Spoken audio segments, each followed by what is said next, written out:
मुर्दाबाद मुर्दाबाद। और अभी ये अन्याय नहीं होगा,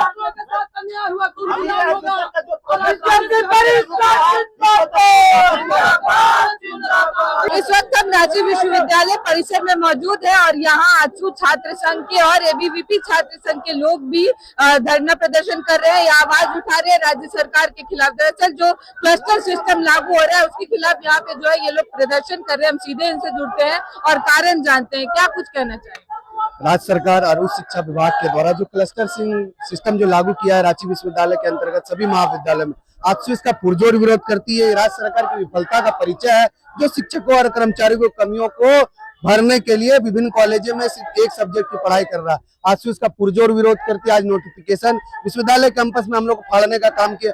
अविलंब राज्य सरकार खिलस्टर सिस्टम को वापस नहीं करती है तो अविलंब हम लोग चरणबद्ध आंदोलन के माध्यम से पूरे राज्य में इस आंदोलन को तेज करेंगे और राज्य सरकार के कर खड़े होकर हम लोग पुरजोर विरोध करेंगे। देखिए, राज्य सरकार द्वारा ये क्लस्टर सिस्टम लागू करने का जो फैसला है पूरी तरह से छात्र विरोधी फैसला है। इससे हमारे छात्रों की जो शिक्षा है उस पर असर पड़ेगा। हम सबको पता है कि हमारे झारखंड में अधिकतर कॉलेज रूरल एरियाज में है, वहाँ बहुत ही मूलभूत सुविधाओं के साथ हमारे विद्यार्थी पढ़ते हैं। उस पर इस प्रकार की जो जबरदस्ती चीजें हैं वो थोपी जाएंगी।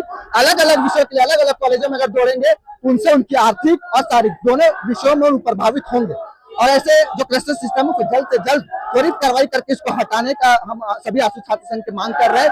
नहीं तो अगर जबरदस्ती इस चीजों को लागू करने का प्रयास ये लोग करेंगे तो आशु छात्र संघ सड़क से सदन तक इसकी लड़ाई लड़ेगा और उल्लंघन करेगा। देखिए, हमें अच्छे से ज्ञात है कि हमारे जो झारखंड में शिक्षा व्यवस्था है वो किस प्रकार से चल रही है। पूरी तरह से शिक्षा व्यवस्था लचर हो चुकी है और फिर से ऐसे नए एक्सपेरिमेंट जो सरकार कर रही है अपनी त्रुटियों को छुपाने के लिए ऐसे प्रयास कर रही है। हमें पता है कि शिक्षक नहीं है, इससे चीजों को भरने की जगह, नियुक्ति करने की जगह ऐसे एक्सपेरिमेंट करिए। आप एक्सपेरिमेंट कीजिए तो नए विश्वविद्यालय बनाइए, नए कॉलेजों में ऐसे एक्सपेरिमेंट कीजिए। जो पूर्व से जो व्यवस्था बनी हुई है उसको वैसे ही चलने दीजिए। अमन साहू, आशु छात्र संघ महानगर अध्यक्ष। सरकार ने सोचा है कि छात्रों का भविष्य बर्बाद कर दिया जाए, उनको अंधकार में भेज दिया जाए, जो कि पिछले 8 सालों में झारखंड सरकार कर रही है। ये सरकार का नीति तो तय है नहीं। आप पहली बात बताइए तो यहाँ के कोई भी प्रोफेसर एलिजिबल नहीं है वाइस चांसलर बनने के लिए। यहाँ शिक्षकों की नियुक्ति कब से हुई ही नहीं है इस राज्य में, और आप यहाँ क्लस्टर सिस्टम जैसा छात्र विरोधी नीति लेकर आते हैं। अगर आपको इतना ही विद्यार्थियों के प्रति मोह है और प्रेम है तो आप नए कॉलेजेस को लिए, साइंस कॉलेज को लिए, कॉमर्स कॉलेज के लिए नए सिस्टमों को लाइए। क्लस्टर सिस्टम से जितने भी विद्यार्थी क्षेत्रीय एवं जनजातीय भाषा पढ़ने वाले हैं, जो कि मान लीजिए कि एसएस मेमोरियल में कोई विद्यार्थी पढ़ने आ रहा है, वो ठाकुर गांव उसका घर है, तो उसको ठाकुर गांव से एसएस मेमोरियल नहीं, अब उसको जाना पड़ेगा डोरंडा कॉलेज। ऐसा क्यों करना है? इसका क्या अर्थ है? आपको इतना ही है तो आप नया कैंपस खोलिए, नए कॉलेजेस खोलिए। इस प्रकार की नीति को अविलंब सरकार वापस ले, अन्यथा आजसू छात्र संघ सड़क से सदन तक आंदोलन करें। आगे की क्या रणनीति है आपकी? अगर अभी भी आपकी बात नहीं सुनी जाए, नहीं हटाया जाए सिस्टम, फिर क्या करें? अगर ये सरकार इस सिस्टम को वापस नहीं लेती है तो आजसू छात्र संघ सड़क से सदन तक आंदोलन करने का काम करेगा। हम लोग को बहुत दिक्कत हो रहा है क्योंकि आर्ट्स, साइंस, कॉमर्स जो है एक कॉलेज के अलावा दूसरा कॉलेज में हम लोग को पढ़ाई करने के लिए जाना पड़ेगा। देखा जाए तो हम लोग टीआरएल है, ठीक, हिंदी है, हिंदी तो सारा कोई रहता है, साइंस कॉमर्स, तो हम दूसरा कॉलेज क्यों करने जाएंगे क्लास? सरकार ये चीज, अगर टीचर नहीं है तो टीचर मंगाओ। यहाँ जितना भी अभी एजुकेटेड बहुत है आदमी, लेकिन पढ़ा लिखा सबको है, लेकिन उसको नौकरी नहीं मिल रहा है। उसको नौकरी दो, टीचर लाओ और पढ़ाओ। क्यों नहीं पढ़ा रहा है? इतना तो आप कर सकते हैं ना। सरकार बनने का क्या मतलब है जबकि आप टीचर नहीं ला सकते हैं? अगर इतना ही आपको दूसरा में पढ़ाई करना है, पढ़ाई हम लोग को करवाने के लिए भेजना है, तो आप आर्ट्स का अलग बिल्डिंग बनाइए, साइंस का अलग बिल्डिंग बनाए, अलग अलग जगह बनाए, ताकि हम लोग अलग अलग जगह क्लास करने जाएंगे। बस यही कहना चाहते हैं सरकार से। नौकरी करने के लिए आदमी इधर उधर भटक रहा है, टीचर के लिए भी आदमी फॉर्म भर रहा है और कुछ के लिए, तो क्यों नहीं उसी को लगा दे अपना, है ना? कहाँ इधर आदमी भटकेगा?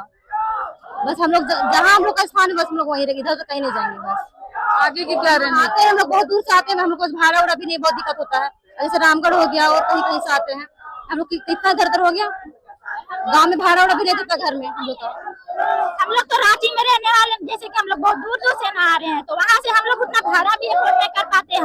देखा जाए तो हम लोग बहुत मिडिल क्लास घर के हैं। हम लोग का माँ बाप मेहनत से कमा के पैसा देते हैं, तब जाके हम लोग रांची कॉलेज आते हैं पढ़ने के लिए। अगर उचित कर देगा तो हम लोग तो पढ़ाई बंद कर देंगे, हम लोग फिर रोड पे आ जाएंगे। जो आप लोग का उम्मीद है वो भी खत्म हो जाएगा। करना होगा, बस यही है। रांची विश्वविद्यालय में 1.5 साल सेशन लेट है, प्रोफेसर का घोर अभाव है और जो पूर्व में एनईपी लागू किया गया उसमें से अधिकतर विषयों में एक भी प्रोफेसर नहीं है। ऐसे ऐसे सब्जेक्ट पढ़ने को दिया गया है जो विद्यार्थियों को सब्जेक्ट का विषय पता नहीं है, सब्जेक्ट पता नहीं है क्या पढ़ना है। और अब दूसरी काला कानून क्लस्टर सिस्टम, एक कॉलेज में एक ही सब्जेक्ट का पढ़ाई होगा।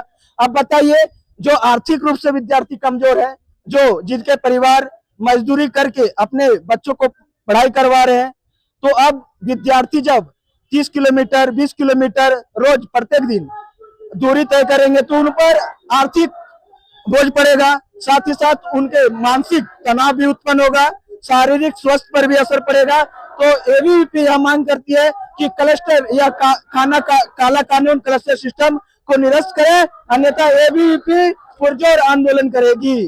अगर सरकार क्लस्टर सिस्टम लागू की है तो कुछ सोच के ही तो की होगी, इसका लाभ भी तो सरकार बस सरकारी विद्यालय और विश्वविद्यालयों को प्राइवेटीकरण करने का प्रयास कर रही है ताकि हम अपना दलाली कर राशि को घोटाला कर सके और जो प्राइवेट यूनिवर्सिटी है उन्हें हम एक अच्छी व्यवस्था दे सके और सरकारी विश्वविद्यालय को धीरे धीरे हम जमींदोज कर दें। आपको अगर ये सिस्टम को लागू करना है तो आप ट्रायल बेसिस पे निजी विश्वविद्यालय के बगल में खोलिए ना। आप सरला बिरला के बगल में कॉमर्स खोलिए, उषा मार्टिन के बगल में साइंस खोलिए, साईनाथ के बगल में आर्ट्स खोलिए, आप वहाँ ट्रायल कीजिए। क्या होचर सुकुरुटू से जो बच्चा एसएस में उड़ जाता है और मांझी जोन्हा से जो बच्चा रामलखन आता है, उसको क्या एक पर्टिकुलर विषय पर पढ़ने का अधिकार है? सरकार कल की पीढ़ी तैयार ना हो, कल की पीढ़ी शिक्षित ना हो, क्योंकि आज का युवा शिक्षित होगा तो सरकार से सवाल करेगा। इसको लेकर के आज ही पीढ़ी को कमजोर करने का काम कर रही है। यूजीसी की गाइडलाइन में एमडीसी मल्टी डिफरेंशियल कोर्स में ये लिखा गया है कि एक छात्र को सारा सब्जेक्ट पढ़ने का अधिकार है। अगर हम कॉमर्स के छात्र हैं तो हमको साइंस आर्ट्स दोनों पढ़ने का अधिकार, तो हमसे एक तरफ अधिकार देकर के दूसरी तरफ अधिकार छीन रही है। शिक्षकों की भारी कमी है। आप हम 4 दिन पहले आवेदन दिए थे, मीडिया के माध्यम से भी आप देखे थे कि रामलखन सिंह यादव कॉलेज में गणित का 2 साल से शिक्षक नहीं, तो 2 साल से बच्चे वहाँ पढ़ाई नहीं कर पाए। तो इन सभी कमियों को दूर करने के लिए पर्टिकुलर वहाँ पे खाली हिस्ट्री और पॉलिटिकल का पढ़ाई होगा तो लोगों को कमी नहीं पता चलेगी। लेकिन जो छात्र अपना पैसा खर्चा करके दूर दराज से आते हैं वो तो पढ़ाई से छूटेंगे ना।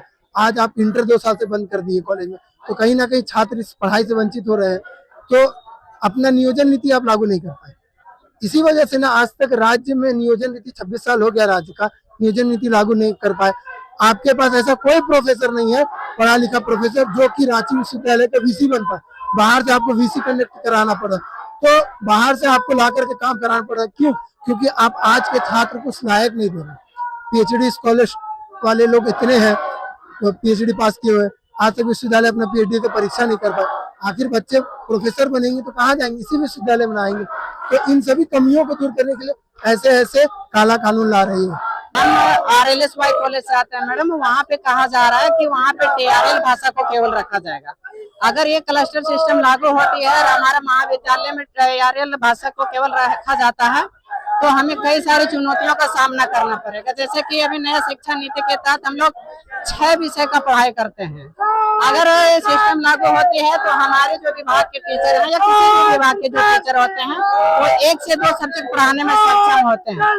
6 सब्जेक्ट हमें पढ़ने के लिए अलग अलग महाविद्यालय जाके भटकना पड़ेगा। बात करें तो एमडीसी पेपर में वो नहीं पढ़ा पाएगा। अभी सेमेस्टर 3 में एक है कंप्यूटर एलिमेंट्री कोर्स, वो पढ़ाने में असक्षम होगा। उसके साथ ही हमें रूम लेकर के वहाँ पे रहना पड़ेगा। पर डे 100 से 200 रुपया भाड़ा खर्चा करना पड़ेगा और ये एक गरीब तबके छात्राओं के लिए उसके हित में नहीं है। इसलिए इस व्यवस्था का हम पुरजोर विरोध करते हैं और हम सरकार से आग्रह करते हैं कि इस पे पुनः आप एक बार विचार कीजिए, क्योंकि ये गरीब पिछड़े तबके छात्रों के लिए है ही नहीं।